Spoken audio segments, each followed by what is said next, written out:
What is a good credit score? A good credit score is typically above a 670 on the scale of 300 to 850. Why does it matter? If you're in the market for a credit card, car loan, or mortgage, lenders will use this 3-digit score to determine your credit risk and consider in their approval to give you credit. A score lower than 650 often limits your credit options. So, how is your credit score determined? The FICO score is still the most widely used scoring method today. That score is always based on 5 factors: payment history, amounts owed, length of credit history, new credit, credit mix. Payment history. The most heavily weighed factor and the most important to lenders is if you've paid past accounts on time. Amounts owed.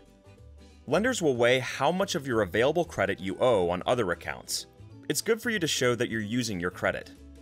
Length of credit history. Your score takes into account the history of other credit accounts.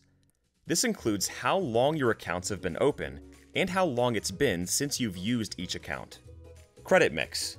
The different types of credit accounts you have open will be taken into account, such as your mortgage loans, car loans, credit cards, finance accounts, and more. It's not necessary to have every type of credit account, although diversity helps. It's more important that each account you do have is managed responsibly. New credit.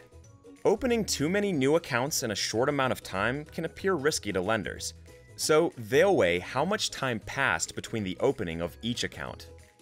A good credit score can help you not only save money on loans, but also find a job and apply for apartments.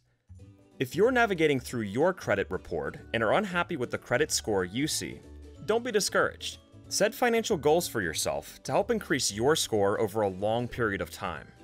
If you want help with your credit, creditrepair.com will help challenge inaccuracies and monitor your credit score on your behalf. Learn more today.